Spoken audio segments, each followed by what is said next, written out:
What's up, guys? Welcome to A Reseller's Life. My name is Chris. This is the Reseller Spotlight series where I talk to my favorite resellers and ask them how they actually run their days. How do they plan, hashtag real reselling. I want to know what people do day to day, and then hopefully we can learn something from them. We have a unique situation right now where a lot of us are stuck at home. So I want to start the conversation off by introducing you guys.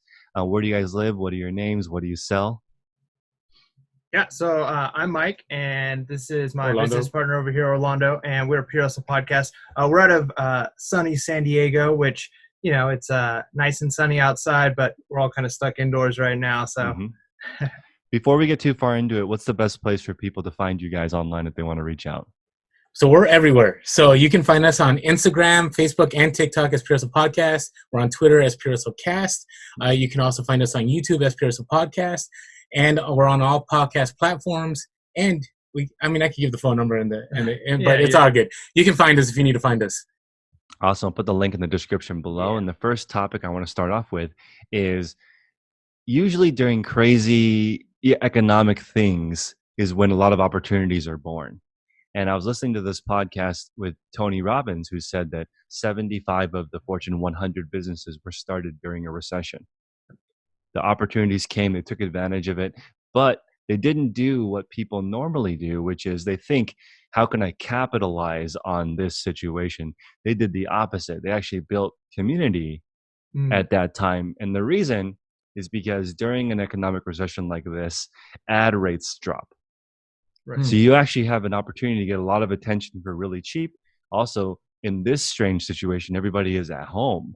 Yeah. So you could be making a lot of noise right now, meeting a lot of people. And that's one of the reasons why I decided to meet as many resellers as possible, since you guys are my happy hour. So I'm just trying to meet as many people as possible and see what they're up to.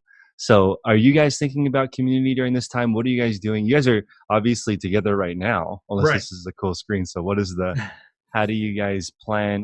Does it interrupt your normal life? How social are you guys? So I would say as a podcast, we started dropping more episodes just because we wanted to have community. So we started going live. But everybody was doing that, right? So it kind of created, everybody thought they were going to be unique and be the only ones doing it. And then everybody started doing it. Yeah. But it's still a good place to be because, our podcast, we are about reselling, but we have a good time. I think we do. And people are like, hey, appreciate you guys still being the same, being on level about things. And, on Instagram, we're huge not huge like following, but we do a lot on Instagram. And so doing a lot of lives, DMing, it's the same old, but I feel it's at a height in the sense that a lot of people are just looking to feel connected, right? Because this is a very solitary process, especially if you're full-time. And I've been talking to Mike, when I went to full-time, I came from a school background where I was an administrator. So I knew thousands of people, contacted thousands of people, and then I went to Mike and just some other people, right? Yeah. And then my family. And then once quarantine went down, it was even worse, right? So it's just me now. I know it's just Mike, but a lot of Zoom calls, a lot of connections with people, a lot of resellers consistently. So the community's been great, I would say. Yeah, community is huge. That's one of the things that's interesting with this is, reselling in general is a pretty solitary thing. There's, you can easily find yourself where you're not interacting with a lot of people. And we always push that, creating a good community, handing out business cards, making those connections is crucial. And sometimes you can forget that how much that human element and that human connection matters. But one of the nice things with social media, like Orlando said, like being on Instagram, reaching out to people. We have great conversations with people, our listeners and other people in the community. And so we're still able to keep that kind of camaraderie going, even despite, being stuck at home, which has been great. And this, as a reseller, you start to realize that the network can actually keep you accountable. It can keep you motivated. And I think once you recognize, like for me, when I heard that there's a company called Zulily that lists 9,000 items a day. Wow. When I heard that, I stopped comparing myself. I'm like, look at there's people doing whatever, right? And then there's people who squeeze in 5 items a month and they're super stoked. So there's just so many different levels, so many people, and you get to see so many different stories. And there's always, when I look at social media, I everything makes me curious. And I'm just like, how? whatever level it is. And I think it's important. Like right now, I feel like because of it's life is sort of simplified. I don't think people are reflecting right now, and they're starting to realize connection is really important. And I feel like it's so strange. I've never spent this much time in my own head. Yeah.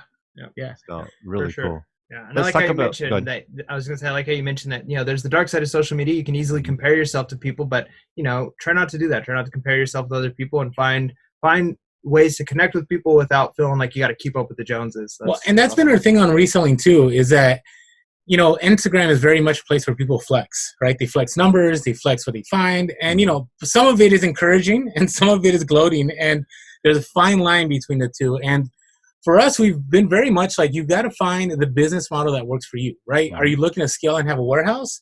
Are you looking to just make a few $100 a week?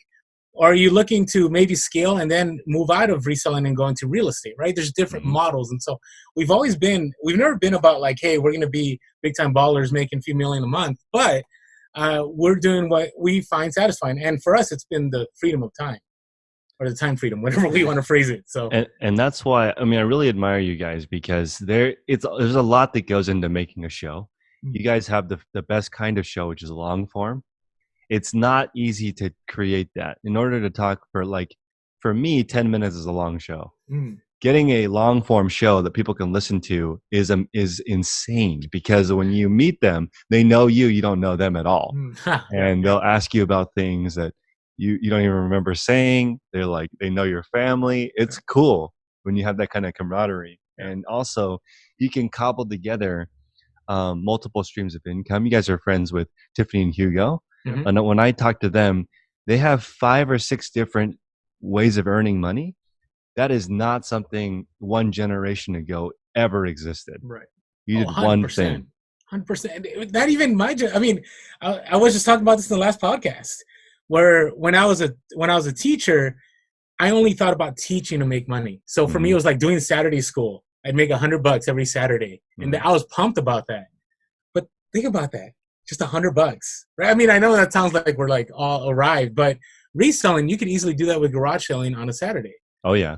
And so the multiple streams of income didn't hit us until we actually started doing the podcast. It was weird. And the alternative to this is like, you pick one profession, get super good at it, potentially become in the top of your field and make a lot of money. And after college, I moved to New York City, and I walked into a room with 1,000 of that person. And I remember I'd already started down the entrepreneur path, and I wasn't envious of anybody there. People were like, you get to do whatever you want all day? And I'm like, yeah, kind of, to a certain degree. I don't make as much money as you guys. But it's harder because when you don't specialize, you don't get that unusual income. Right. But you do get unusual free time. And now I think it's actually interesting because we're doing more Zoom calls. We're doing more connecting. And I operate out of a storage unit. It has limited hours. So what happened is I ended up just doing the same amount of work in less time. And you can kind of do that as a reseller, which is going to lead me to the first question for you guys, which is, let's say I were to come help you guys for 10 hours a week. What would you have me do in your resale business? Assuming I can do anything in your business, what would you have me help you with? For me, that'd be easy. It'd be listing and shipping, right? Because I kind of consider myself like a professional treasure hunter. The sourcing for me, the excitement of going out and sourcing. I would never, no matter how much I scaled in this business, no matter what type of model I went, the sourcing, I don't think I could ever let go, because it's not just that there's profit there and that's where you make so much of your profit, but that's where so much of the fun and the enjoyment comes from. And like you said, like you can make an unusual amount of income if you specialize and you focus on one field, and maybe some people find enjoyment out of that. But there's something about the enjoyment I get going into a thrift store, going to a garage sale, finding an item. So if you were coming in, I would say, here's the work that I do because I need to make this thing run, but it's not the part that I'm most excited about. And luckily with reselling, even though I'm not excited about those things, you can do them and it's not the worst. But yeah, so I'd say you'd be taking pictures and listing all day long, at least 10 hours a week, right? I'm on the same page. And it's interesting that you bring that up, because I had a conversation with my helper who right now I have so much time. I've been taking care of everything right now, and I could probably scale if I wanted to. But she one time I said, hey, I only have clothing for you for the next month, and she's like, oh, I hate clothing. Like I have to take pictures. I have to, take measurements. I'm like, yeah, well, that's why I'm paying you.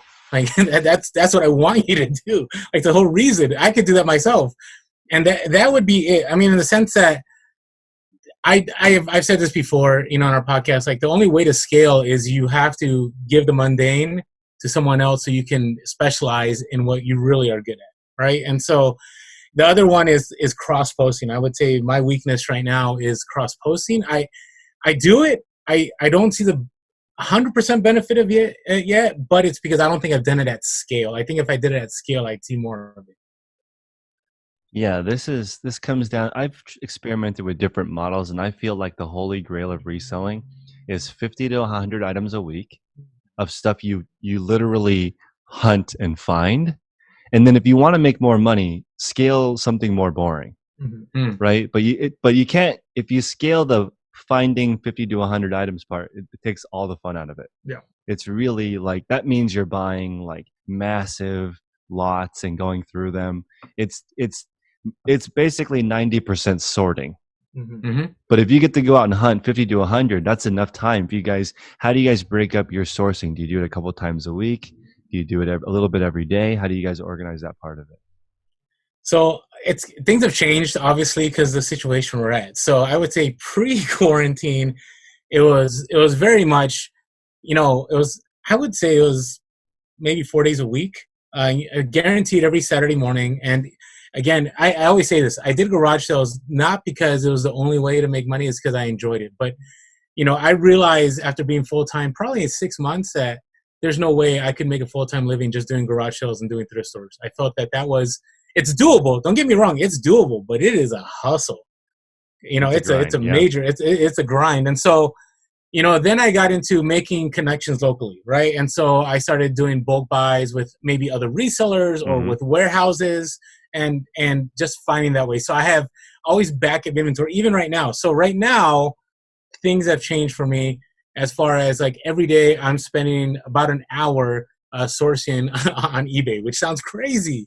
But it sounds crazy to me because I never thought I would be able to find just as much inventory on eBay to flip on eBay in a less amount of time, right? No, so that's amazing. It's been crazy. Now, I think it takes time though. I don't think if you're brand new, you could just hop on eBay and find stuff. So, I've been doing this for 7 years and I'm not even close to what some of the long timers have been doing it or what they know, but I know enough that I can scroll through a few lots or a few screens, and I could, like today, I made a deal. I bought there's 3 auctions. I knew that these items were valuable, and I forgot about the auction. I let it go, and then I contacted the guy, and I'm like, hey, listen, I wanted to buy all 12 of your items, and so he had them listed. I think it was like about like $20, $10 shipping, and on each of them, and nobody bid on them. So I offered him. I said, hey, I'll buy all your items.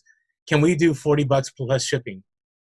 And he's like, you know what? I'll do that. And I'll throw in these extra 5. I just want to get rid of this. And all I have to do is flip like 1 or 2 of those and I'm good. Everything else would be good profit. So it's crazy the opportunity that this situation forced us into. Yeah. Learning new skills like that has definitely been one of the ways we've had to pivot and a benefit you can pull out of difficult situations or obstacles in your way. With Pure Hustle Podcast, one of the things that I think kind of makes us unique is Orlando's a full-time reseller. I'm a part-time reseller. So we kind of have both perspectives there. So while he's sourcing 4 days a week, 5 days a week, he's up all night long listing. I typically, not all night long. Yeah, well, I typically, I'm sourcing maybe once or twice a week. Saturdays, it's guaranteed garage sales, thrift stores. And then maybe one other day during the week, like on my way home from work or at a previous work schedule that I had, like I'd have like a long block in between the day where I kind of had some time off, head to a thrift store. And that was kind of what it looked like for me. So I was still able to, just from Saturdays and maybe one other day of the week, 1 or 2 thrift stores on my way home, I was sourcing enough stuff to make a pretty good amount of income. So sourcing for me, I wish it could be more, but at the same time, I kind of like that it feels, because it's part-time for me, it feels like I don't have to go. So when I get to go and do it, it's exciting. I'm not thinking like I have to do 4 more stores or I'm going to be going under, it's like, that was cool. I got a cool score. I'm going home and I'm going to eat some, brunch with my wife. Mm-hmm. So Chris, I just want to add, so I've watched you and listened to you for a long time. It's kind of an honor to be on the show with you. And one of the things you talk about is discipline all the time, right? And habits. And I'm the opposite of that. And meaning that, so I hear what you're saying. I'm not saying what you're saying isn't true. But, you asked, like, do you have, you're looking, maybe, do we have a consistent schedule? And I would say I don't have a consistent schedule outside of Saturdays and those 4 days. It's kind of when I feel like doing it. I've never had to source. Like, I got to a place, I think, in my part-time where I had plenty of inventory that was listed and unlisted, that when I jumped to full-time, sourcing was kind of like when I needed to. The thing I needed to be consistent about was listing. Mm-hmm. I could source all day, but if I wasn't listing, the money wasn't coming in. And so that's the one where I had to be disciplined and say, okay, at the most, I'm going to list, at 25 to 30 a day, at the least, 5 to 10. But I'm a little different in the sense that I don't need 30 sales a day to be able to pay the bills because of the items I'm listing. So if I do 5 to 10, I'm good. That I think that from me talking to people, 15 a day would be the max you could do without hating yourself. Yeah. And on the low end, 5 a day, also you hate yourself if you do less than 5. Right. Yeah. It's kind of like this, you got to have a healthy drip of productivity. And I'm thinking, like, I almost want to program myself to, like, hit a gong, listen to the same song, like hypnotize myself into this habit, because you always feel good after the gym. Yep. You always feel good after 5 listings, and the first one is always a little bit difficult. Yep. And I'm really into the like, fake yourself out into, like, for example, I heard that Jocko Willink is this Navy SEAL, and he folds his clothes, the workout clothes, the night before, and I'm like, see, even this hardcore discipline guy is too dumb in the morning to do it. Yep. He has to do it the night before, so when he wakes up, he can actually get into that rhythm. If he needs that, then I definitely need way more tricks and hacks to get myself to do it. And I've noticed that most of what we do is automatic. So for you guys, what's a perfect Saturday look like? What happens on a Saturday? Both of you, we live in an area where garage sales are year round. Yeah. So it's nice with year round garage sales for the most part. I'm just like Jocko Willink. I've kind of followed that mentality, or like Joe Rogan, same kind of thing of, like, discipline isn't always fun, but, like, it's the right thing, and you have to do it in order to have the success. And so I try to go to the gym. I'm like an early riser. I'm up at 3:45 in the morning. I get ready, and I have to have my gym bag. I have to have everything packed and ready to go the night before. I tell myself, don't trust Morning Mike. Like, Morning Mike, when I wake up, I have no idea what I'm talking about. I'll have an idea, like, I could sleep for another 30 minutes. It'll be fine. I won't be late. It never works out. We can't even record later podcasts because Mike gets up early every morning. Yeah. So up at the gym, get a nice workout in, and then get to the garage sales. And I've pre-checked out the night before. Friday, I've checked out, all of the garage sales in my area. I've kind of mapped it out. And I'm usually done with garage sales at thrift stores by like 11. So then I'm home in time to, go inside, have a nice, brunch, or have a nice lunch with my wife and my son. And then we just play the rest of the Saturday. It's great. We go to parks, we hang out, and I would say maybe one of my favorite parts of that is, when I can find a cool toy or something for my son, or even if it's just a cool find that I can make a bunch of money on. So as soon as I pull in and I go in and get my wife, it's like, hey, come check out what I got, come look in the trunk.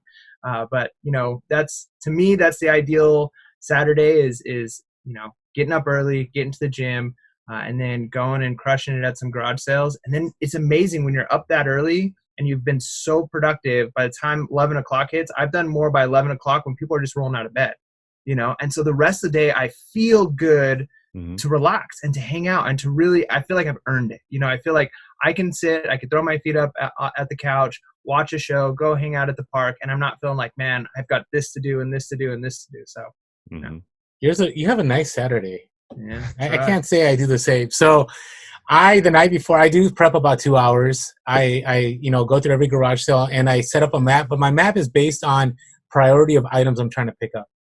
And so I used to do the whole, like, save gas and do the route, but I find that you may lose money. So I automatically go to the winners. And so whichever one is going to bring me the most money, that's the one I will hit 30 minutes, 45 minutes early. But man, in San Diego, it is intense. There are people that sleep in their cars the night before. For sure. Waiting. It's like you wouldn't believe it. Like once I went full time, I'm like, this is crazy. Now, the beauty of it is, and I say this to people all the time, is understanding certain niches gives you an advantage. So you may think that person there is going to take everything, but I've done it all the time where I show up and, they're loading up the car full of clothing. And I'm like, well, you miss this and you miss this and you miss this. So I used to stress about that. I don't. I get up early, not as early as Mike. And I also, I take my youngest with me garage selling. So that takes it to a whole another level. Now he's getting older, so he doesn't do the craziness he used to pull. So he's also great for negotiation. So do the route and then pick up. I try to, usually on a good Saturday, at least 1K net. And I'll keep going until I hit that number. And then, sometimes it's 2, sometimes it's 500, but it varies. Again, this is not the way I make my full-time income, but it's Saturday. So I go home, and then on that Saturday, I will process all the big ticket items and I will list those right away. And the things I don't, I'll leave them for the weekday because I want to recoup that money as fast as possible and then start moving into the other items. There's a lot of pro tips in there. Like, as an example, Orlando, you are like goal oriented. So like, instead of being like, I'm going to thrift for 2 hours, which doesn't really mean anything. If you have a certain profit goal that you're going for, and then you also start with the most profit items when you list first, that's really smart because you can get your cash flow back quick. A lot of people, you also mentioned earlier in the interview that you try to find 1 or 2 things that may cover the whole cost of the lot. And that's how a lot of sellers scale. They break even, or maybe they don't even touch they're doing it part-time. They leave their income the same, and then they reinvest and they let their inventory grow just on the profit part. And as far as workday goes, it's beautiful that both of you guys have different ways of approaching it. The way I look at it is whoever has the day that's closest to what they want wins. Yeah. It doesn't really matter what it is, as long as so for example, I look at some people like, I remember Jocko getting really bent on a podcast because somebody said, must be nice to hang out with your family in the afternoon. I can't do that. And he was like, are you serious? The first 8 hours of my day, I did more than you do in a week. I earned this time with my family. He was like, really? And then he's like, what am I doing? I know I deserve it. But it's just funny that you can do that, right? You can separate it, work, family. Or you could take your family with you. You could spread it out through the whole day. And I guess this is why I think it's cool to determine, like, you judge your own day. You look at different people and how they do it. It's like cafeteria style. You take what you like from some people, you do this. It's a negotiating tool is great. If you have a couple talking about it, if you have a kid, it's totally different. And also I find that especially kids that are under 16 are much more savvy with phones. They can look up stuff faster. They can also play dumb. Also, if you end up at a wealthy person's estate sale, they want to hook up the youngest person possible. They might just give it to that kid. That happens all the time. I just talked to a 17-year-old reseller that posted, I'm a 17-year-old reseller. I don't have any inventory. And people were like, I want to help you. Come and we'll leave it under a tarp for 3 days. You can spray it with bleach and then you'll be free from the virus. It's just funny how you can use that to your advantage. Any situation. And I just love it. And the people sleeping in their cars the night before, people hunting, people leaving notes under the door the night before, people change. I always joke that you change the signs in the morning so people can't find it, but I don't actually do that and people will still find it. But yeah, it's just funny that how aggressive it is. And then if you're the 4th person that goes there, you still might get all the good stuff. Yep. Because they just miss it. And also, do you guys have any questions that you ask the families or the people running the sale to maybe score some stuff that's not there? So we're always big, and Mike and I we're still learning, right? So number one is just how we just start talking. Like, hey, how's it going? How's your morning? You want to establish that warm relationship, human connection first. Yeah, and then after a bit, then you ask, hey, I was looking, and we're very. I mean, I think Mike, you're at this place now, right? Initially about like, hey, I'm a reseller. I don't hold back on that one. I tell them, hey, I resell. Are there any other items you're looking to offload? Maybe we can make a deal. And those have been my best deals. I mean, 100%. I can't think of any deal that was better. I've never got a great deal by hiding that I was a reseller and going, oh, I'd like to buy more. Like as soon as I say I'm a reseller, it opens the door. And they're like, hey, what do you think about this? Now, sometimes it might burn you, but I would say maybe 1% of the time. Yeah, and then you could also kind of consider yourself like you're an investigator while you're there. Now there are people, I've seen people run up and say, hey, you got Legos, you got Nintendos? No, and then they get in their car and they leave, And that's fine if that's the niche they're in and they don't really want to do anything other than that. I mean, it's probably very effective. They're not wasting time looking at other stuff if that's not what they want to do. But you're kind of like a private detective. You're looking at their stuff and it gives you clues on what types of things they have or might, So if you see some games, right, you might be able to say like, hey, do you have any other games? Do you have any consoles you're willing to sell? If you see certain types of toys, if you're like, wow, they've got a lot of Teenage Mutant Ninja Turtle toy stuff. I know about this market or this niche. You could start asking, do you have any other Teenage Mutant Ninja Turtle toys or any other toys like this that you're willing? And they might say, yeah, I think so. Let me go check the room. So that's definitely useful, but you got to kind of look and see what do they have. Oh, they've got a couple of vintage audio stuff. Maybe they got more, and so that kind of gives you the clues on what to ask. I don't see myself being the kind of person just running up and saying, you got jewelry? No. Okay, I'm out. But if I saw some jewelry and I knew something about it, I might say, is there anything more like this? So that kind of opens up the door. And then I have now a business card that I leave. It took me a long time to get to this place. Like for a long time, I hid the fact that I was a reseller. I thought it was to my advantage to basically like, yeah, I'm getting this for, my kid or whatever. But now it's like, I've got on this business card, different things that I'm looking for. And it's like, hey, if you ever want to, sell any more of these things, I'm looking for board games. I'm looking for vintage stuff, these types of books. Here you go. And a lot of the big sales, the big buys that I get come from those kinds of connections. Yeah. And another winning question always is everything that you're wanting to sell out here? There's something that you and sometimes if you have a couple, you can play the couple against each other and go like, hey, is everything actually out? I mean, you do again, you develop that warm relationship, then you can kid around like, this really everything, right? Especially so for instance, I pick up a lot of Harley, and all the time I find with Harley it's the husband or the wife wants to keep certain things, and I always go, so is this really everything or is there a little bit more? And so one time the guy was like, yeah, I really wanted to sell everything, but she wants to take all the shirts and make them into a blanket. I'm like, oh, okay. Well, you know what? Here's my card. If you ever change your mind, let me know. Now, it took 1.5 years till I got a call back. But I got a call back 1.5 years, and it was one of my biggest deals ever. I mean, I several $1,000s of return in that purchase. So, or just a good quick question is, so what are you going to do with all this stuff at the end of the day, right? Oh, yeah, sometimes if you can get them to say like, oh, this is all going to Goodwill, right? That lets you know you've got a lot more bargaining power. And if you can't get them as low as you want, you can say like, oh, I mean, is that or Goodwill, so. And do a little quick drive-by after. So. After I met you guys, I've listened to you guys online. One observation from me is you guys are generally you appear to be very happy. And I think one of the things that causes that is people who are finding value in things that maybe have no value. If you are talking to somebody and you're like, what are you going to do at the end of the day? Or what happens to this stuff if it doesn't sell? You're investigating, you're looking for a solution. For some people, it's only time. They want their time back. Hey, do you want to take this stuff right now? I can go hang out with my family. For some people, it's, I looked up every single item here on eBay. I want maximum dollar. I have all day. I'm going to wait my whole life and get full price for it. That person is the wrong person to get a deal from. But if you're only an opportunist, those are the unhappiest resellers that I meet when they're looking for, you know what? Why was my $12 face mask taken down? Right? That person's not going to be happy because they're only looking for the differential between what they paid and what they sell it for. Right. But if you're looking, you can find a Harley blanket that's rare, and you're finding that would have essentially been garbage. Landfill, from turning landfill into something valuable. We're in the secondhand world.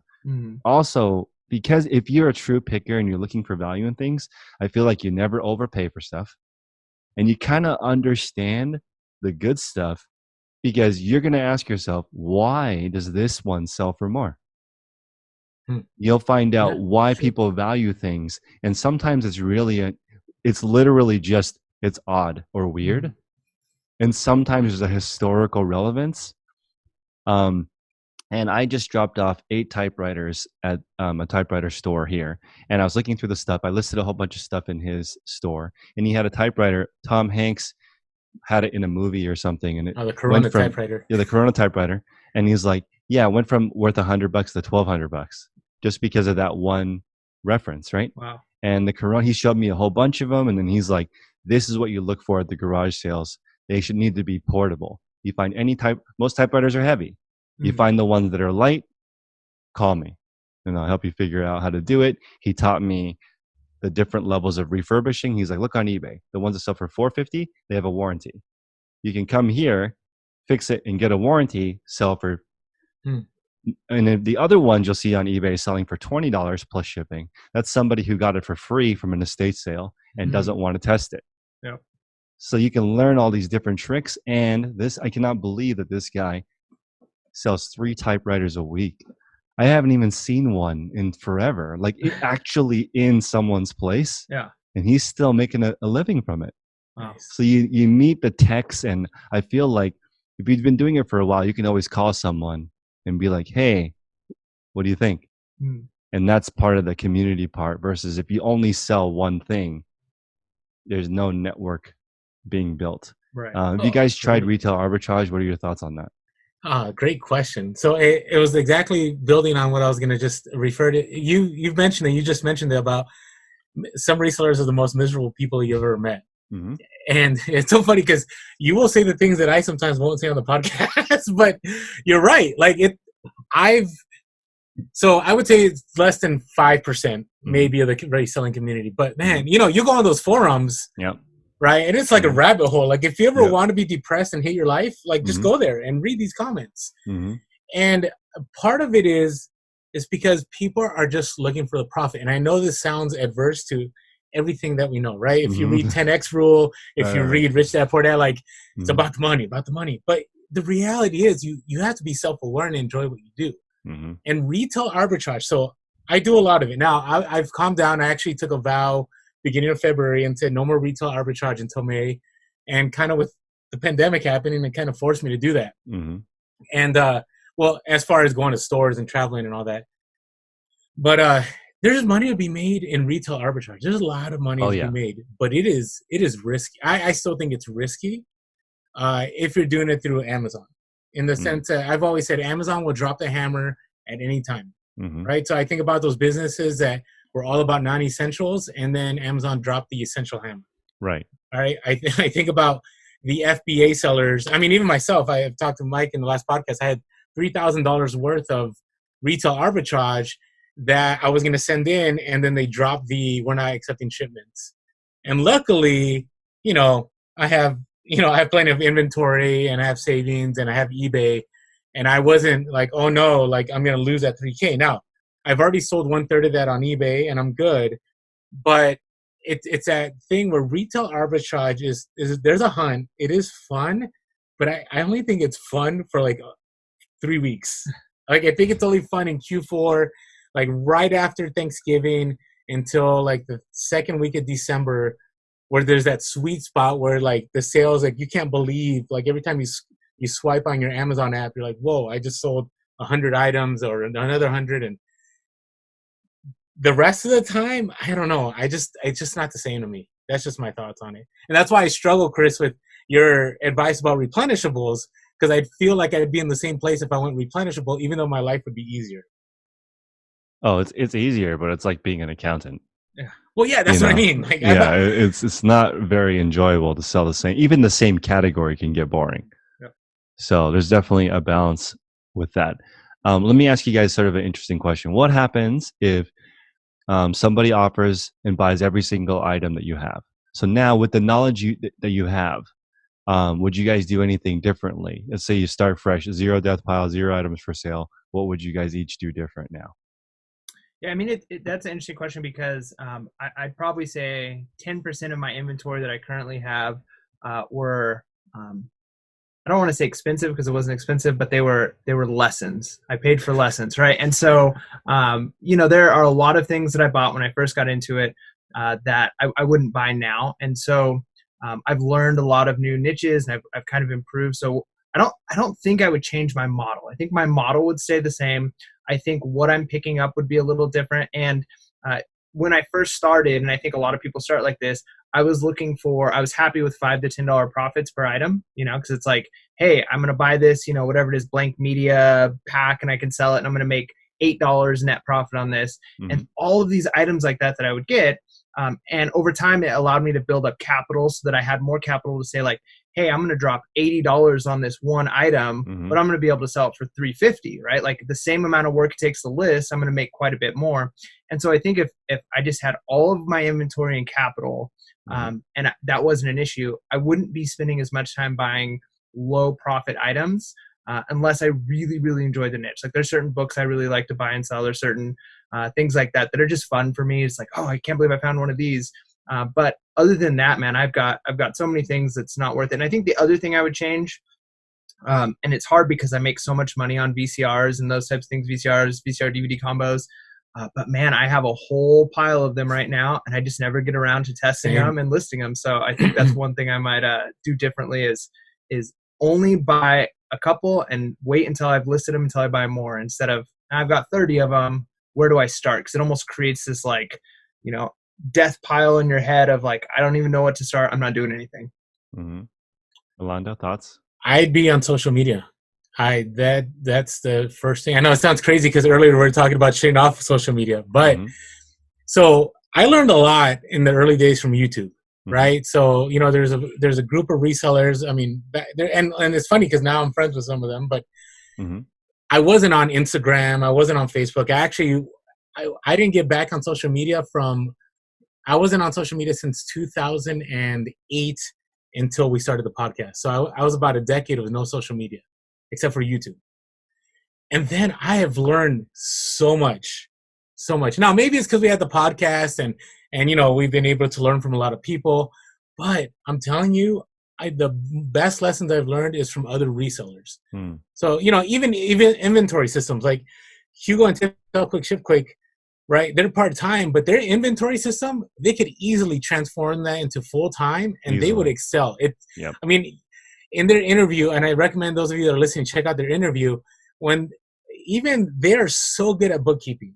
Like if I could bookkeep like them, I don't know how much money I'm losing. I mean, I do GoDaddy bookkeeping and I have, people that help me and stuff like that. But there's so much to learn from the community that I would definitely get myself. And again, you talked about how, people, you can call them up. So, there's certain people that we've even interviewed that now, if I come across some inventory, I'll call them up or I'll DM them or whatever. And I'll go, hey, is this worth the pickup, or is the comps off? Am I missing something? So that's the first thing. The second thing I would do is I would definitely not just, when I first started, I picked up things I thought were cool, which was the worst. I have so much inventory, and I'm a big believer in never donating inventory. I know that sounds crazy. I always believe everything sells. It may not sell for a lot, but even if it's listed for 5 years, I still turn a profit on stuff because I got it at a certain rate. And some people might disagree, but there's just so much. I would say in my store, there's probably 10% of items that just junk, just a lot of junk. So, I think after listening to both of you answer, my answer would be I would just make it really clear. And to make it really clear, there's a few things you could do. You could only source stuff that's more expensive because then you have less stuff. I know a gentleman that has a $1,000 ASP and his inventory system is a couch in the garage. That's it. Everything's on that couch. There's only like 40 items. It just lives on a couch he got for free. No inventory system. But for him, it's literally, I think, 45 hours of shopping and hunting and one to 3 hours of listing, maybe 5 things he found that whole week. And with the $1,000 ASP, eliminates 99% of everything. You have most of your time is looking at weird, rare, vintage, and there's certain levels. I feel like, I've met some mega sellers that what they do for fun is the flea market. Like they've made it, and they're still going to garage sales because it's the most interesting part of this occupation. So I think that's really cool. This, you think clear, you can scale to any size. but big doesn't mean anything. That's what Mm. I've learned from the resale game. There are, the example, the store with the most items is swap.com. They have 600,000 listings, Wow. and That's they insane. they only sell like 100 items a day with 600,000 Wow. listings. It's horrible.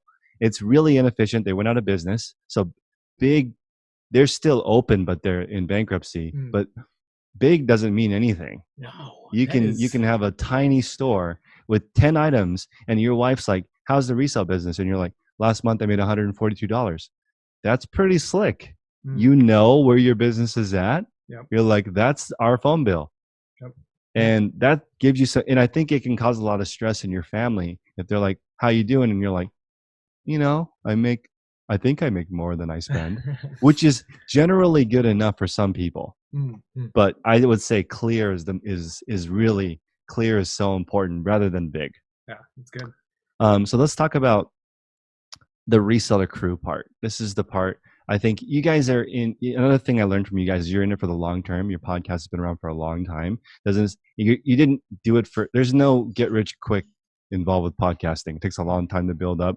Reselling is the same way. It's like a labor of love. When you guys approach, let's see, how do I word this? Why do you guys have this long longevity mindset? Where did that come from? It's kind of interesting. When we started the podcast, we didn't even realize like what we were going to do with it. Like I had no idea anything about reselling. I thought like, hey, this might be fun. And I asked Orlando like, hey, how about you teach me how to resell? We'll just document the process. But then as we've been doing this, we've just realized we want to be a part of the community. We want to help. We love the long format, like you mentioned. And yeah, we are so against like the get rich quick. We feel so many people get burned by that. So many people buy into these mentalities and these ideas. And so we just want to be real. And we love the dynamic that we have because we think we reach a wide audience of, we get people who listen and say like, yeah, I have 5 things in my eBay store and that's all I ever have. But I listen to you guys regularly because they're still learning things. And then we've got people who are full-time and they're selling way more than that we could learn from. Yeah. But we have a long thought process on this with this long-term plan of just, let's just keep doing this. As long as we are providing value, as long as we're having fun doing it, and we do have fun with the podcast, we're just going to keep going. And, maybe the podcast brings in some revenue and it grows from there. Maybe it doesn't, but either way, we're having a ton of fun doing it. And, I don't think I would change that for the world.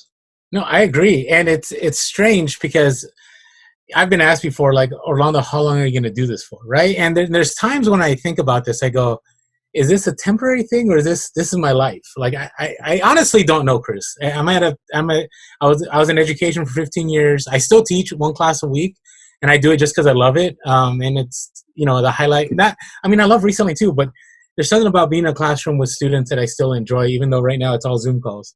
But it's the freedom that this gives. I think about the fact that 3 weeks ago, maybe a month ago, who knows? But when it seemed really bad, right? When it's like it felt end of the world, sales died for a day for me or two, and then things like picked up, and I'm seeing the stability in this and the time freedom I have. I booked a couple flights to travel in June. Hopefully things calm down by then. And I can drop things whenever I want, right? So, if my son goes, Dad, I forgot I have this event and we got to take care of this. I don't go like, oh no, like, let me call somebody. I need to take time off, or I don't have enough listings up today. Like, I don't have to I can go a week without working. I can go 2 weeks without working and I'm good. And so that keeps me motivated, going like, I'm essentially retired in a weird way. Now I'm still hustling. Don't get me wrong. It's not like I don't. So hard. It's crazy. Yeah, I do. But he makes people nervous when they watch our Instagram, because I have some friends who follow our podcast Instagram just because they want to support us, and they're like, man, Orlando makes me like anxious because he's hustling. That's so only the hard highlights. That's all only the the time. highlights. It's only the yeah, highlights. he works hard, but he enjoys it. And I don't show you the times when I watch like 5 episodes of 24 with my son in a row and do nothing. We need that hustle fuel though. Yeah. That's like when I first got in the resale community, I was watching people in line at Marshalls and they're at the thrift store running around, giant carts of stuff, and that you need that juice because to get it off the ground. Yeah, true. So go ahead. No, all I was gonna say is that the freedom that it's so crazy because you try to explain to people that are in the normal 9 to 5, and it's even now. I've done this for 2 years, and I'll still get calls like, "Hey, so are you okay, Orlando?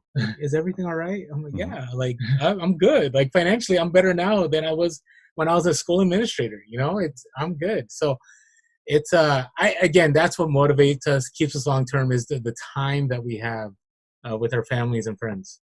I think I have another insight from you guys, which is when you start reselling or you start teaching or you are in a situation where you guys are also community leaders, you get this huge sense of humility because there's so much you do not know. So I went to an eBay meeting and they said, we don't want this to be corporate speaking. We want to teach you guys as we want to give you valuable seller information. And I said, you have a VP speaking, but you don't want to be corporate speak. How about a seller should be talking? So then they got the biggest seller at one point. Jack Shang was like 16,000 orders a day or something. So I asked for a seller speaker, and they got him. Right, so I'm like, I need someone a little lower that I can. What is this guy? So it's funny because this guy, he asked more questions. He didn't even talk about himself. He was on the panel talking to sellers like he wanted to know where people sourced stuff. He was like, wow, that's really cool. I didn't know that sold. You wouldn't have any idea that he 1 year did 65 million on eBay. Wow. You wouldn't even have noticed that he did that. And he's just a normal, nice, humble dude. Lifetime of learning keeps you humble. And that's something that I think is my favorite part of you guys, is this commitment to learning and teaching. And for me, with my unlimited free time, I want to be a teacher.